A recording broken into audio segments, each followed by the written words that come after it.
Hoy no hay nada más de izquierda que articular una transformación educativa real. Estamos muy lejos. Y sin entrar en detalles, la mirada yo creo que más que de que cambio de ADN, lo digo bajito, si las cosas llegan así, va a haber una transfusión vamos a hacer. No creo que hagamos un cambio de ADN porque no están dadas las condiciones políticas en el gobierno de la educación para generar eso. Es una opinión muy particular, como decía, de un subalterno. Lo dijo en una reunión interna del Frente Liber Seregni. Le deberán preguntar al Frente Liber Seregni si está de acuerdo con esas opiniones o no. La verdad que si yo fuera directora de educación y pensara eso, me iba. Pero bueno, yo no le voy a pedir la renuncia, pero si él piensa de verdad eso, debería irse.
Muy bien, seguimos en la mida y ahora estamos con Gonzalo Ferreira, editor jefe del Observador. Gonzalo, gracias por estar. ¿Qué tal? Un gusto. Qué lío, ¿no? Sí, la verdad que el gobierno, bueno, recién lo conversaban un poco con Nacho Sosnávar y con Fito Garcep, no sale de una y se mete en otra. Y la educación le ha cobrado gran parte de los problemas que ha tenido el presidente en los cortos 7 meses y medio, casi 8 de gestión que lleva. Vos hiciste un análisis en el diario que comparabas esta situación con la que se había vivido en el gobierno pasado con los dos equipos, lo que se hablaba de los dos equipos económicos. Exacto. Vamos a ver una placa para recordar, porque fue un tema que tratamos mucho acá, el tema de los dos equipos económicos. Había un equipo económico oficial, que ahí tenemos, era el que giraba en torno al vicepresidente Astori en aquel momento, con Lorenzo, Vergara, Ferrer y en realidad Massoyer. Bueno, sí, está bien. Y luego el de Mujica, que eran esos asesores, Furgoni en la OPP, Roca, Bonomo, Barreix. Y vos decías que en la educación está pasando algo parecido, sí, pero al revés. Pero raro. Yo, de hecho, la columna la titulaba por el lado de cuál es el equipo paralelo, porque estaba claro que había dos equipos. Un equipo en el Ministerio de Educación y Cultura, que si bien la ministra es María Julia Muñoz, decía que estaba liderado en cierta medida por Fernando Filgueira, porque era la cabeza, era el técnico, digamos. De hecho, María Julia Muñoz lo reconoció en varias oportunidades, que ella no llegaba ahí como técnica, sino más bien como político, y que Filgueira era quien le daba el sustento. Estaba Mir también en ese equipo. Y en el otro equipo, digamos, estaba la ANEP, que son los que realmente tienen la conducción de la enseñanza, quienes pueden llevar adelante transformaciones o no, encabezadas obviamente por su presidente Wilson Neto. Pero la pregunta era difícil de contestar, porque ¿cuál era el equipo oficial y cuál el paralelo? Acá en el gobierno pasado estaba un poco más claro, el equipo oficial era el del Ministerio de Economía, porque... El astorismo. Exacto, porque Mujica en la campaña había dicho que la economía iba a estar en manos de Astori, y porque además el Ministerio de Economía es quien en la práctica tiene las herramientas para llevar adelante el rumbo económico. En la educación no estaba tan claro, porque si uno miraba en cierta medida lo que fue la campaña electoral y las ideas que Vázquez pregonó durante todo el año pasado e incluso este año, esa transformación del ADN en la educación, parecía que su equipo oficial era el del Ministerio de Educación y Cultura. De hecho, perdóname, Goya, Filgueira participó activamente de la elaboración del programa. Sin duda. Y fue Filgueira en la punta de lanza a través de la cual el presidente expresaba sus ideas. Sí, él hablaba por el vasquismo, digamos. Totalmente. ¿no? Hay que diferenciar programa de lo que realmente planteó en, en la campaña, porque el programa del Frente Amplio... Eso hace más complejo eso todavía. Hace mucho más complejo, porque el programa del Frente Amplio es lo que se elaboró en el Congreso, digamos, previo a que Vázquez fuera ungido como candidato, más allá de que era obvio que lo iba a hacer. Y luego, en la campaña, Vázquez saca un libro que en realidad lo han hecho siempre el Frente Amplio, no es una novedad, con propuestas bajadas a tierra. Y esas propuestas más concretas son las que elaboró el equipo de Filgueira. Y son las que el oficialismo, el Frente Amplio en la campaña vendió como el cambio en el ADN de la educación. Entonces uno podía pensar, ese es el equipo oficial, el de Filgueira. Pero la realidad es que desde el Ministerio de Educación y Cultura poco se puede hacer. El Ministerio de Educación y Cultura es el organismo rector, pero no es el que tiene la pelota, no es el que mueve los hilos de la enseñanza. Sí lo es la ANEP. Y en la ANEP lo que había, o lo que hay, en cierta medida, es un poco de resistencia. Porque, bueno, la ANEP, ya se sabe, es básicamente dominada por la corporación de los sindicatos docentes, porque, bueno, una ley, la ley de la educación, creada también por Tabaré Vázquez en el primer gobierno, establece que para ingresar en un cargo allí se tiene que tener 10 años de docencia ininterrumpida en el sector público. Y eso esa característica tienen que tener los representantes del sector político, porque luego están los representantes sindicales. Exacto. Yo siempre digo que por eso lo que hay ahí son representantes de los gremios y luego ex sindicalistas elegidos por el poder político, Exacto. porque, digamos, gente de izquierda con 10 años de experiencia en educación, y es muy difícil que no hayan militado en los gremios. Por eso, como yo le llamo, la corporación docente, digamos. Ahora, porque ¿por están qué en cierta medida Vázquez, influidos? perdóname, ¿por qué Vázquez mantiene a Neto? Y bueno, ahí me parece un poco lo que nos sorprendió a todos, porque si uno miraba el escenario y el contexto, te cuento una anécdota graciosa. El lunes a la mañana yo estaba dando clases en la facultad, en la Universidad Católica, y habíamos analizado todos estos líos de la educación. Y habíamos hecho un mapa mostrando esto, ¿no? Los dos equipos, etc. Ya había renunciado Mir, que había sucedido el viernes, y el lunes decíamos, bueno, acá, conociendo la actitud de Vázquez, porque a Vázquez no le gustaba nada la idea de los dos equipos económicos de Mujica en el periodo pasado, es muy difícil que se sostenga, digamos, esta puja en la que Filgueira obviamente está alineado a lo que dijo Mir, recién escuchábamos, y Neto, que en realidad las versiones es que Neto no es que no quiera esta reforma, pero no la quiere en los tiempos que la impulsaba Filgueira desde el Ministerio de Educación y Cultura. Entonces va a ser incompatible que uno de los dos caiga. Y lo que yo pensaba, en realidad, era que lo natural era que quien cayera fuera Neto, porque, bueno, estaba en teoría desalineado con los objetivos del presidente y de la ministra de Educación. Sin embargo, en esos minutos que pasó y fuimos a otra cosa en la clase, surge la noticia de que el que había renunciado era Filgueira.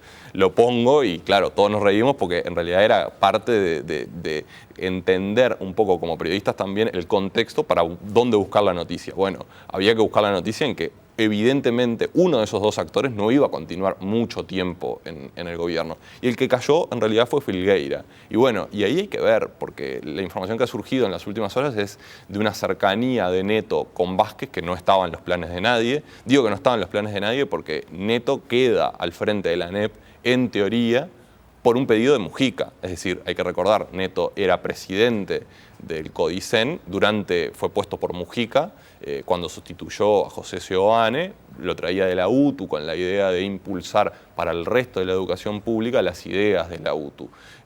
Y en el traspaso de gobierno, Mujica le pide a Vázquez que lo mantenga. Y sin embargo, la información que ha surgido en las últimas horas es que Neto logró construir una cercanía muy potente con el presidente y también con la ministra de Educación, y eso hace que, bueno, tome un protagonismo mucho mayor y Vázquez se vuelque por Neto, porque en realidad lo que terminó de hacer es definir entre el equipo de Filgueira, que quería que Neto cayera, y Neto en la ANEP, se vuelca por el presidente del CODICEN. Neto, en estas horas, ayer creo que fue, sí, calificó de canallada algunas informaciones periodísticas que en realidad salieron en El Observador, pero también salieron en La Diaria, también salieron en El País, o sea, medios, incluso La Diaria, un medio que es afín al gobierno, acerca de que en la caída de Mir y de Filgueiras estuvo en parte porque estaban armando o procurando, operando para tirar a Neto. Exacto. Esa fue una información que publicamos en El Observador el martes, que publicó La Diaria ese mismo día, en una versión muy similar, y que hoy El País publica también con un ejemplo concreto de que Filgueiras pidió para que Neto no siguiera en el cargo. Esa es una realidad. Luego Neto sí dice que la prensa inventa, que no hay en realidad, nunca hubo una disputa entre los dos equipos, pero en realidad la realidad habla por sí sola. O sea, uno de los dos equipos terminó afuera de lo que es el gobierno, él sigue, y hay un elemento importante, me parece, en unas declaraciones que hoy el presidente Tabaré Vázquez realiza en el semanario Búsqueda, porque al enviado a París, a Francia, le declara que la reforma educativa va a seguir adelante, dice Vázquez, pero que en unos pasos, digamos, en unos plazos no tan rápidos como los que quería, al parecer, el Ministerio de Educación y Cultura, o por lo menos Filgueira. Eso que hablábamos recién, ¿no? Neto dice, bueno, no, yo no es que no esté de acuerdo con el cambio de ADN, lo que creo es que no hay que dar la batalla con los sindicatos ya. Los que están en el cerno de la educación dicen, bueno, la discrepancia era porque Neto no quería pisar callos dentro de los sindicatos. Pero bueno, si uno quiere reformar la enseñanza y hacer las cosas que supuestamente se prometieron en campaña, ese cambio de ADN, va a tener que pisar los callos docentes en algún momento. Tarde o temprano, ¿no? Y sí, hay muchas cosas que los docentes no llevan. Vamos a ver que tenemos una gráfica sobre en qué se había basado el concepto del cambio de ADN en la educación. El ciclo único entre los 3 y los 14 años. Esto es el cambio curricular que supuestamente Exacto. Neto el marco curricular único. El marco curricular único que Neto supuestamente no llevaba. Exacto. La ministra dijo acá que sí. Acá dijo que sí, que él que lo había defendido. Exacto. El pago a los docentes por resultados. Esto, yo no tengo mucho, lo hablamos en el diario, ¿verdad? Esto yo tengo entendido que en el contexto de la discusión por el presupuesto había sido rechazado. Bueno, es muy complejo de explicar. En el presupuesto, y esto vale para casi la totalidad de las cosas que estamos viendo, no hay casi nada. La ministra, cuando el presupuesto fue al Parlamento, dijo, ahí está el contenido del ADN de la educación. Y uno lee y lee los artículos que mandó el Poder Ejecutivo y que mandó la ANEP, y es difícil encontrar estas cosas. La verdad no aparecen o no parecen estar. Y el pago a los docentes por rendimiento está atado a algo que es una jugada a 3 bandas. Vamos a tratar de explicarla. En el presupuesto hay un artículo que fue polémico, defendido por Murro, que incluso Murro le dijo a los diputados, si lo sacan van a tener que buscarse un ministro de Trabajo porque yo me voy, que es que si los docentes no aceptan el convenio colectivo, no llegan a firmar un convenio colectivo antes de fin de año, como tienen que firmar porque se venció, no reciben el aumento salarial. Esos rubros destinados a la educación, pensados en primera instancia para salario, van a otras cosas, a infraestructura, construcción de liceos, etc. ¿Por qué? Porque quieren que en el convenio salarial se ponga una cláusula que establece que el gobierno y los sindicatos van a formar una comisión. Está la vieja frase de que si algo quiere que no salga, vaya a una comisión, o sea, un tercer paso, donde se negocie esos compromisos de gestión, es decir, pagos en función de metas previstas por el gobierno. Pero bueno, también puede pasar mucha cosa en el medio, porque si efectivamente los sindicatos firman y reciben ese dinero para crear la comisión, después la comisión puede fracasar, ¿y qué va a pasar con eso? O sea, es todo muy atado con alambres. Tampoco se definió cómo se iban a medir. Porque no, ¿Cómo medís vos el compromiso? Eso es un paso posterior. O sea, ¿cómo es? ¿Es por la cantidad de repetidores? ¿Cómo se mide? Sí, aparte, ahí se puede hacer muchas trampas al solitario o trampas ni siquiera al solitario, porque si es por bajar la cantidad de repeticiones, bueno, no repito, no mando a nadie a repetir, paso y cobro Por eso es todo muy complejo y no hay nada claro, la verdad. El gobierno no ha puesto en negro sobre blanco ninguna de estas propuestas. Vamos a ver de nuevo la gráfica porque nos quedamos en la de los resultados. Universalizar la educación inicial. Acá no sé si hay, creo que no sé si hay... No, acá no hay mucha diferencia. Limitar la repetición. Esto había sido... Filgueira había hablado en el Parlamento de que la repetición no era una buena medida. En esto también hay mayor consenso. Hay un consenso. Sí, sí. Y de hecho ya, aunque tímidamente se empezó a hacer en el último tiempo, no en este gobierno solamente, sino sobre el final del periodo pasado. Si uno mira las cifras de repetición, empezaron mínimamente, digamos, a moverse. Lo cual no significa que no sea polémico, porque hay mucha gente que dice, Sin duda. Es tremendo esto de que la repetición no se use como una medida, ¿no? Como un filtro. Los docentes... Perdón, en ese punto, quien sí ha levantado la voz es la Universidad de la República, porque lo que dicen es, me están pasando el problema a mí. Ajá. O sea, eliminan la repetición, pasa a todo el mundo, y la universidad, ¿qué va a hacer? Porque hoy le llega a determinada cantidad de alumnos, se le va a ampliar la cantidad de alumnos que le lleguen, hay un problema de recursos, hay un problema y de formación. O sea, ya la universidad se ha quejado muchas veces de cómo llegan los alumnos. Imagínense limitando la repetición o eliminándola. Docentes con mayor dedicación horaria, esto también parece no tener mayor problema. Llegar a los Sí, bueno, no sé. Ahí con los sindicatos, en la teoría estaban de acuerdo. Cuando se intentó aplicar, medio que pusieron el grito en el cielo porque no les convenía económicamente. Eso también va a ser un punto de polémica en algún momento cuando se intente bajar a tierra. Ahora, pero la dedicación horaria no tiene relación con que puedan cumplir el tiempo completo en un mismo centro, no necesariamente. Por eso. Y no necesariamente están de acuerdo porque es toda la complejidad de la elección de horas, si pueden efectivamente estar destinados en un solo centro y elegir ahí todas las cantidades de horas que tienen hoy divididas en 20 liceos distintos, por decirlo de alguna manera. Sí. El gobierno quiere limitar en cierta medida eso del profesor taxi, ¿no? Llega, me voy, no conozco nada de la realidad, me voy a otro liceo y así estoy rebotando de un lado a otro. Llegar a 200 días de clase. Se contesta sola. Sí. Y más escuelas y liceos de tiempo completo, ¿no? O sea, esto es tremendo. Durante el gobierno de Sanguinetti, cuando se impulsó la reforma Rama, los gremios resistieron a pie firme. Y no es que hoy no resistan, lo siguen resistiendo. Lo hablábamos con la ministra la semana pasada acá, de que los gremios consideran que los liceos de tiempo completo convierten a los liceos en guarderías. Claro. ¿No? Claro. O sea que, a ver, tenemos un equipo oficial del Comando de la Educación que se pretendía que iba a tomar el control político de la educación. Yo le decía, recuerdo a María Julia Muñoz cuando estuvo acá, que cuando estuvo Vázquez, yo le pregunté concretamente si nombraba a María Julia Muñoz allí, que no es su área de especificidad, para lidiar con los sindicatos, y él me dijo que sí, claro, que la ponía para eso.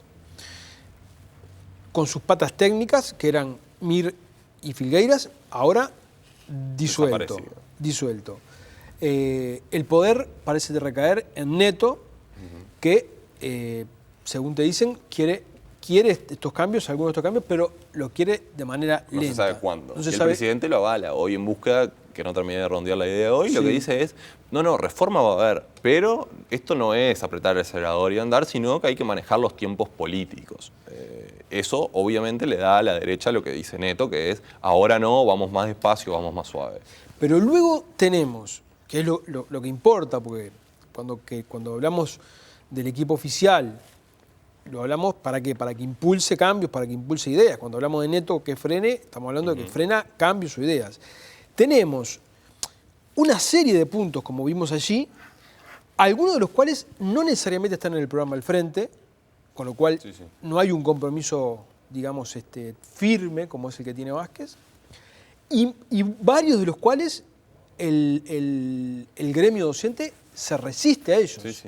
O sea que el panorama es oscuro. Es muy oscuro, es muy oscuro. Y agrego otro elemento para el análisis. Vázquez, que en cierta medida le da la derecha a Neto, que quiere ir más lento, y Astori, porque el otro líder, o sea, está Mujica, que Mujica como veían en el bloque pasado, está ausente en todo sentido, como en lo que parece una estrategia deliberada, porque a Mujica le cuesta no aparecer. Y por otro lado, Astori. Sobre todo le tocaron un hombre suyo. Mir es un hombre de Asamblea Uruguay. Pero no dijo nada. No dijo nada.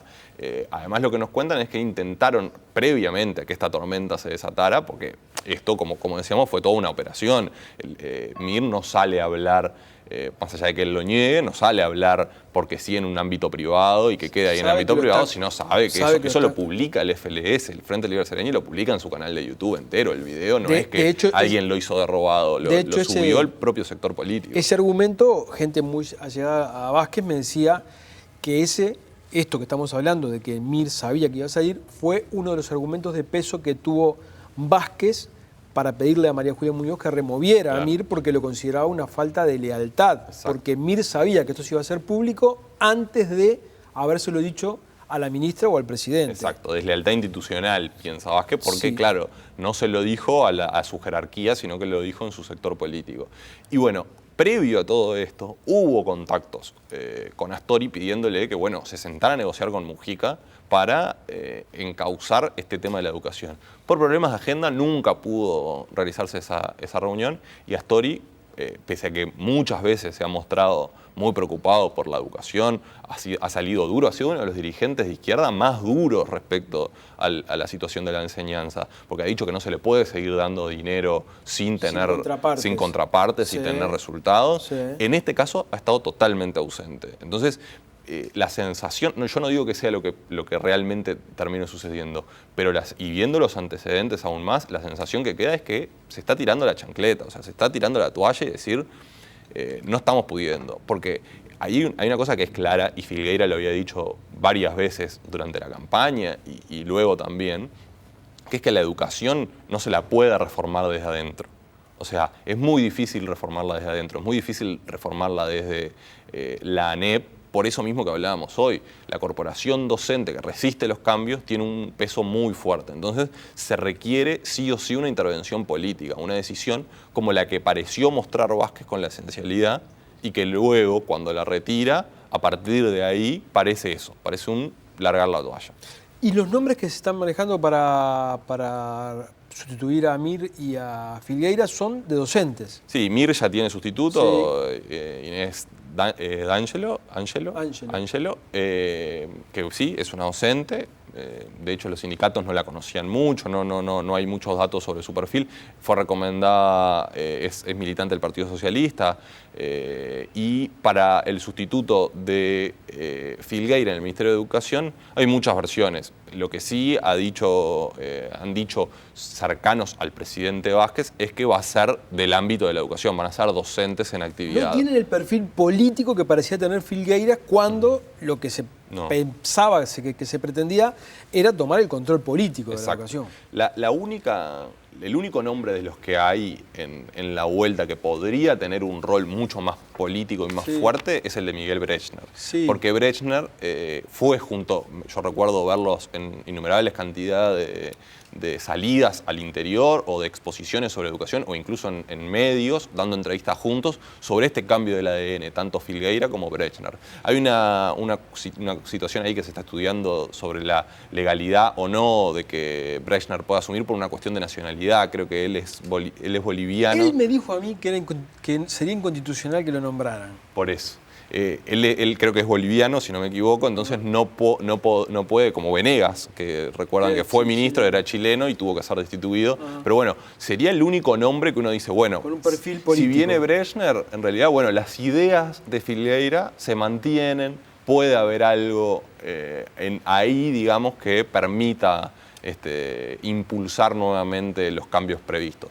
Pero si los otros nombres que están en la vuelta son los que pueden llegar a quedar como subsecretarios, no parece tener el impulso. Se hablaba de Luis Yarzábal, que ya fue presidente de la ANEP, se hablaba de Celsa Puente, no son personas, digamos, que parezcan en lo previo poder darle el impulso que necesita la enseñanza. Todo parece que va a ser la plancha, digamos. Y sí.